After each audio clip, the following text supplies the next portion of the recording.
Hi, and welcome to MeetRx. And my name is Brooke. I'm a coach here at MeetRx, and I'm so happy to be talking to David today, all the way from Sweden. Hello, David. Thank you. Hello, Brooke. Great to be on the MeetRx show. So I'm really, really happy for this. So thank you for inviting me. Yeah, thank you for taking the time to share with us. Share your story with Carnivore Diet, and we all want to know what brought you to this meaty diet. To make a long story short, prior to my carnivore diet, I was low carb for 5 years. And the reason why I went low carb from the beginning was that I wanted to improve my running. I wanted to be able to not to bonk and, keep on running. And some guy, handed me a book and about running using my fat as fuel. And once I started that, I felt much, much better. The few pounds that I had around my belly got lost. So I just went all in and I got my family with me.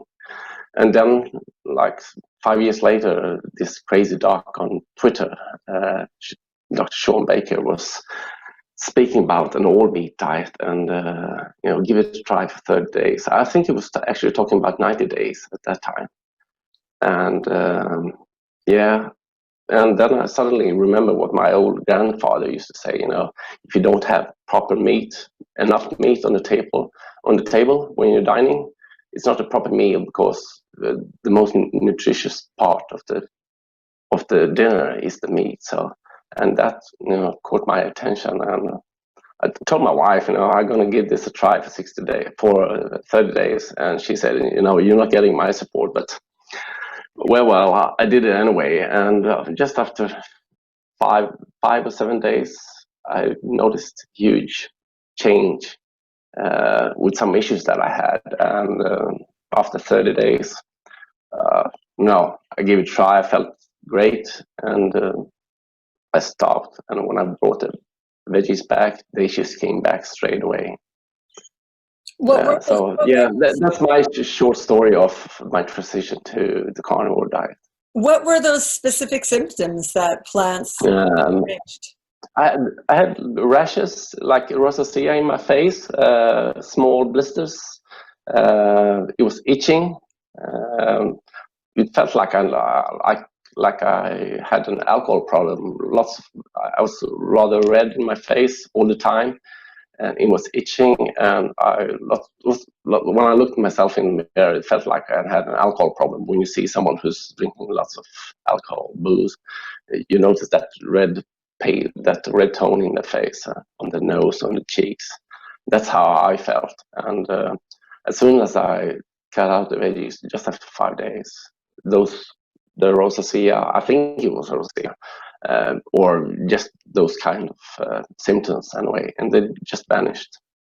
Wow. And after 30 days, when I brought it back again, they came up. The second day, it started itching, and on the day 2, the red symptoms was back right on. That's great. So, you were eating keto. Was it a meat-based keto, or what were you eating on keto? Because it's so keto variety. Yes, no, I was eating plenty of meat, but I was eating plenty of veggies.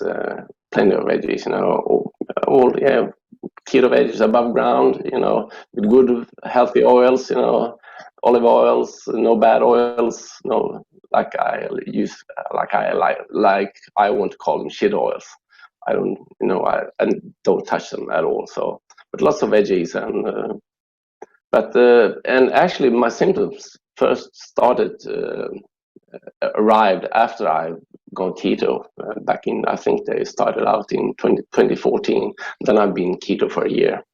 And I think that could have maybe began because of my upped intake of veggies, actually. So yes, because prior to that, I didn't have any symptoms, actually. But I was eating a lot of flour and other stuff that weren't that healthy. So yeah, because keto helps certain things, but you're right. There's so many substitutes, and you actually eat a ton of vegetables.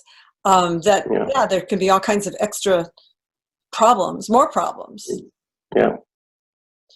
And at that time, I wasn't aware of the toxins of the that's found in veggies, but today I know more. So when you, so when you drop the plants, from keto, yeah, high plant, yes, even though there's animal foods. no, When you dropped the plants and went to carnivore, so how quickly and what were the first things you noticed? Besides your skin, which is amazing. yeah. Besides those issues, all of the gassing that I have, my stomach issues, of course, my skin felt much, much better. My nails, my hair started growing much, much faster, I felt.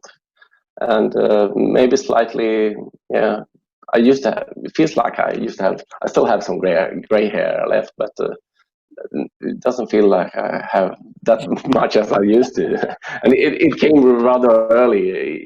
When I was 25, I got my first gray hairs, and now I'm 48. So, but I'm rather pleased. That's cool. Yeah, that's great. Yeah. So, but yeah, mostly stomach issues, gas. No gassing at all when I dished veggies, and of course my skin. And I can also actually feel the glow of my eyes. It's slightly different, but no one can tell that. I can just tell it by myself that they feel more lush or more bright. Yeah, clear eyes. Well, yeah. How about your energy level or mood? Was that? The energy levels is just off the roofs. Always, I'm 100% mentally clear. Never have any dips. That's the best part. And so many people are asking me why. I give them two reasons: because of the convenience and of the mental clarity. That's the two biggest benefits of going carnivore. Did you have any? Did you have any transition symptoms? Like some people have some kind of bowel movement. No, bowels. No, not at all. Actually, I have had occasional that I had to run on the toilets, but never any that kind of, as I heard Jerome talk about, those 2 weeks, and Michaela, not for me, not a single time. So I've just had, occasional explosions, but very, very rare, maybe once a year actually. And I'm 3 years in now, so. Yeah. But no. Okay, so things are just improved, and were you surprised? At how quick, how yeah, I was surprised because I wasn't expecting it. I was just going to give it a try, and the focus Sean was talking about and why I wanted to give it a try. I was just curious, and I was thinking of the mental aspect of letting my stomach just feel great. And then suddenly those issues that I had in my face and with the rosacea and stuff like that, and I've been to my family doc for 5 years, tried out every imaginable prescription, creams. Nothing worked, and he couldn't even tell what it was. He couldn't give me a diagnosis for it. And he had some like put his finger up and where the wind was blowing, he didn't have a clue. And as soon as I left out the veggies, the symptoms just disappeared. And since then, I've just seen so many people when they dish the veggies, doesn't matter what kind of skin condition they have, it all heals up so fast. And and the worst thing is psoriasis. Hello, Brooke. I see you still. Your light. Yeah, you see me. Okay. Your lights changed. Okay. Yeah, but let's see. Maybe it was my computer. Yeah, it was just your light change. I want to ask. Now I'm back. Yeah. You're back. I just want to mention that anecdote you said about your grandfather, because I know Swedish culture. I know Sweden, and there's all kinds of really wonderful little sayings. They have little sayings about about practical sayings about things. So I'm just wondering if that's a Swedish practical saying about if there's no meat, your health depends on meat on the table or something. If that was like a saying, was it what your grandfather said about? or your father? But I believe they always knew intuitively. They knew what was best, and they, our grandmothers always talked about, healthy fats, animal fats. Always use butter, never use, these fake oils. And I know when I was young, I was trying to persuade my parents to use, these healthy vegetable oils instead of the butter, instead of the lard. And that's crazy. And Yeah, we've all been so hoodwinked. yeah. And it's cold in Sweden. It's getting There's not colder. a vegetables growing all the time. It's cold. It's true, yeah. So, and when you look at how the nature, the season is changing, what you can grow, and if you're not allowed to import things from around the world, or we have a rather high, big vegan community, and the crazy thing is, where they live? In the north of the biggest community that we have. They live up in north in Sweden, in a city called Umeå, and they have a university, and the vegan culture is rather big. And it's crazy because they can't grow any veggies there, and they're still opting for veggies. So it's crazy. That is crazy. Yeah. So I have to ask then. So how did your spouse then come along after a while when she saw the changes in you? Yeah, she saw the improvements in my face, and I'm almost 100% animal based. But when I'm invited over to dinner to people, and I usually take what is served. I take more meat, but then I take maybe just slightly of something else just to make it look decent anyway. And the day after, I can feel the itching starting on my face, and my wife sees that as well. So she's accepted it because she can see the issues that I have with my skin and how much better I'm feeling. And I think she's getting more and more intolerant to certain veggies. So in a few years' time, I don't know, could be that she will also transit to carnivore diet. She won't admit that right now, but if you ask me, I think in 10 years' time, for sure. Well, she's probably more meat-based in her keto diet now. Oh yeah, for sure, yes, yeah. We're eating plenty more of meat, and even my children. I always make, on Sundays, I make burger patties like 3 kilos. That's I think that's around 5 pounds, and by Wednesday, Thursday, they're all gone, because when the kids come home from school, they take a burger patty or two, and just put some butter on and pull it down instead of eating something else. Very smart idea. So what's your typical diet now for you? Since I've been working at home, my usual start is around noon. I eat 5 or 6 eggs and a pack of bacon, and in the evening, 500-600 grams of meat, whatever, usually beef or pork. I love pork. I actually prefer pork over beef, but it depends on if I'm allowed to grill it. And I got myself autoile. Nice. Yeah. Oh yeah, that's great. So put in a great nice steak in the autoile. That's the best. But otherwise, I like pork. I like pork really much, and I think it's I don't know. My family has always preferred pork, and my Anna, she doesn't like beef at all. So, and even. Well, I think you have really good pork in Sweden. Yeah, I think that could be the reason why I like it and prefer it, actually. But I eat both, yeah. Is it expensive to eat carnivore in Sweden? I don't know.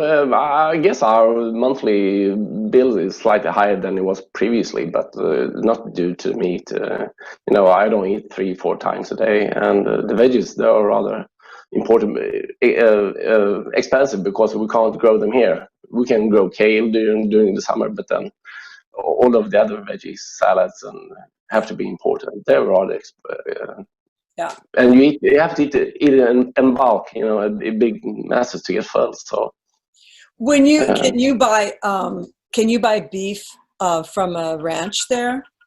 yes, I can. Yeah, and I prefer to do that actually. And I have several good ranchers, you know, small producers locally. You know, it takes me 10 minutes with the car. Or like 30 minutes with the bicycle. I prefer to take my bicycle, you know, and get some exercise while I'm doing my shopping, Oh, meat nice. shopping. So that's great, yeah. And since you're Swedish, I know you drink coffee. Yeah, You drink coffee. yeah. I drink plenty of coffee, yeah, and I drink it with cream in it. So yeah, and that's the only thing I've been, you know, trying to think of. You know, shall I let it go or not? But I do think I'm rather addicted to coffee, yeah, and Yeah. I think I drink at least 10 big jugs of coffee a day. Yes, that's the Swedish way. I know. Yeah, it is. Yeah, and it's rather black. In we call American coffee is a rather pale version of Yeah, you have your our fika. coffee. Yeah. So your fika, you have hamburger patty with your coffee. Yes, true. Um, so Yeah. do you take supplements? Uh, no, sometimes magnesium. You know, I do run a little bit, and sometimes I get some cramps in my legs. But I think it's more due to the running. And I always salt plenty of, but the only thing I take is magnesium sometimes. And I actually I did when I was when I went to Colorado last year, got myself a CAC scan, and because we can't get it here in Sweden, and what I've been reading up, magnesium is supposed to be a good supplement. If you want to try it, you can actually lower your score. Yeah. Yeah. So And it wasn't that high. I had like 120 was my score, but I was hoping for it to be lower. But you know, okay. I'm not that depressed. Which kind of magnesium do you take? There's so many different.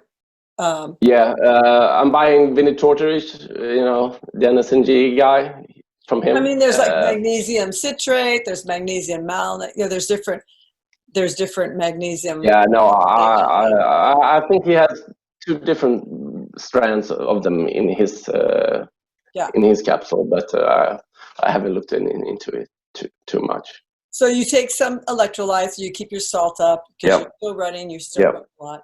And have you noticed a difference with your running with Carnivore? Oh yeah, it has. You know, just running, drinking water, a little bit of salt, and I did a 100-miler this summer on the hottest weekend of the year, and I ended up on third place. So I managed to do it in 25 hours. Yeah, so that was great. Oh, that's great! You did a 100-miler. So your recovery is good with Carnivore. Yeah, no swelling in my joints. I 2 days after I ran again, so and that's a huge difference if you compare it to when I was a low carb or even previous to that. Well, that 100-mile run, I know you're taking electrolytes, but are you using gels? Are you taking anything? You taking any? No gels, no gels, no. I was taking a few berries just during while I was running, but that's the only thing, you know, just to get a small taste. That's fantastic. Yeah. Good for you. So yeah. And that's the best part, and you know, just to be able to run and don't have to be dependent on, and just letting your stomach rest and keeping energy in the foot and in the legs and in the head. Do you fast? Not. Sometimes sometimes why I do it is because of the mental clarity, or actually no. I like to do it sometimes, and Mondays are usually a rather boring day at work. So just keeping the lunch meal, the breakfast meal, and eating it again. So that's a natural 24-hour fast and a cold shower in the morning. So that makes the day just a great day. So instead of being the boring day of the week, it's actually turned out to be a rather good day of the week. just by fasting, and I'm just missing one meal. So Yeah. but otherwise, I've done a few 72 hours, and it's a great feeling. But I don't feel why I should do it, and I'm still having plenty of time in between my meals. So, and I think if I'm hungry, I'm eating once a day, but usually twice a day, lunch and evening and dinner. So Very good. You mentioned, yes. well, first, before I ask that, I want to ask you, how long did it take you to do that 100 miles? 25 hours. So it's not compared to the really fast guys, but No, but that was just great. slow, easy, some breaks, so almost, yeah. But I've done 100 of my own previously, but that was in November in Denmark, and I did it in 22 hours. So yeah, so that's Nice, very good. rather good time as well. Did they mention that? So, Did they mention your diet when they were talking about the the outcome of the race, of the run? yeah, but lots of people that I was running along with, and they were just expecting when we finished the race, and I came up third, and they came way back, and we spoke a few days later, and all of them said we thought he's never going to make it because he's not taking in any gels, any energy, because I was just drinking water, and at the first pit stop, but that was like after, I think it was after 30, 40, they were serving hamburgers. I just told them, give me the patty. Yeah. And all of them were just looking at me and thought I was crazy. And yeah, so no, it's a good feeling. And I met many people along on the trail who was puking because they were eating too much, ingesting gels, stuff like that, drinking all the time, keep on drinking. I don't, if you're thirsty, drink it first, not otherwise. So even if it was hot, so yeah. That's great. That's like Carnivore Steady. Carnivore Steady. That's awesome. It is, yeah. That's awesome, yeah. You have kids, you said.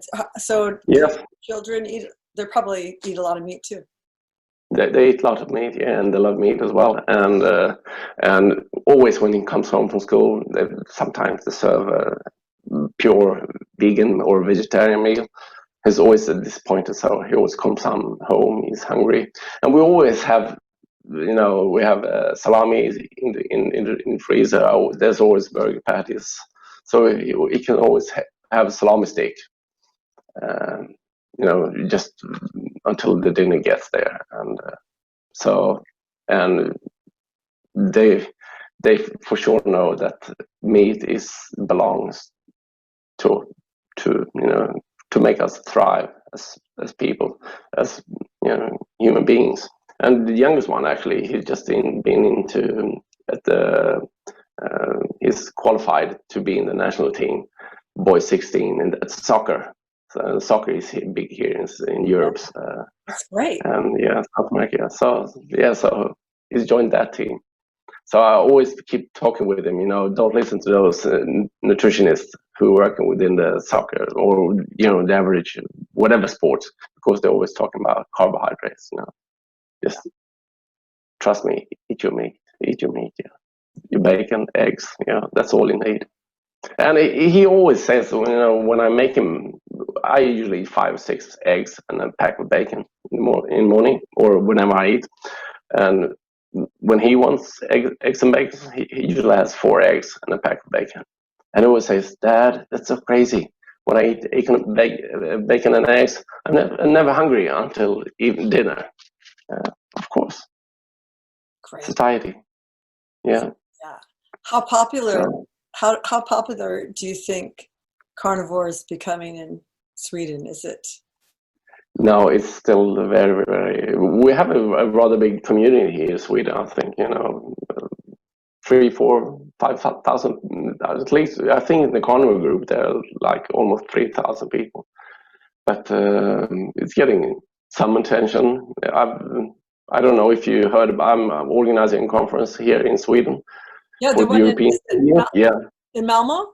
in Malmö, yeah. Yeah. So I'm the organizer of that, and so I've gotten lots of attention in the media, and people, the regular media. What? He's a crazy guy, he's just eating meat. But What are you calling that conference? the meeting, The the meet. meat, Yes. that thing, yeah. So yeah, the meeting, yeah. And it's still it's still being planned for COVID or no COVID. Yeah, I had to postpone it, and I just hope, this coming August 2021, are gonna explode if the coronavirus is messing me around again. So, You have but no, yeah, but Sean no, coming over? Is Sean sorry. is Sean coming over to speak? Yeah. Sean is coming over to speak for sure. Yeah.